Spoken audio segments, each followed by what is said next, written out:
ফারাক্কায় বাঁধ নির্মাণ করে আমার দেশকে জলশূন্য করে কৃষিতে মারতে চায়। টিপাই বুকে বাঁধ নির্মাণ করেছে, বর্ষাকালে আমার দেশকে পানিতে ডুবাতে চায়। ওরাই আমাদেরকে ভাতে মারতে চায়, ওরাই আমাদেরকে পানিতে মারতে চায়। মনে রাখতে হবে, বাংলাদেশের সবচেয়ে বড় শত্রু হচ্ছে হিন্দুস্তান। তাদের সাথে কোনো সামরিক চুক্তি, বাণিজ্যিক চুক্তি চলবে না। রাষ্ট্রীয়ভাবে ঘোষণা দিন, সেই বিজেপি তাদের শাস্তি নিশ্চিত হবার আগ পর্যন্ত।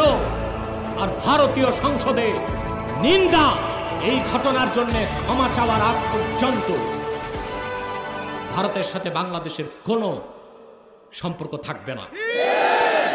কোনো পণ্যদ্রব্য বাংলাদেশে আসতে পারবে না যদি এখনই সিদ্ধান্ত না নেন সরকারি দল।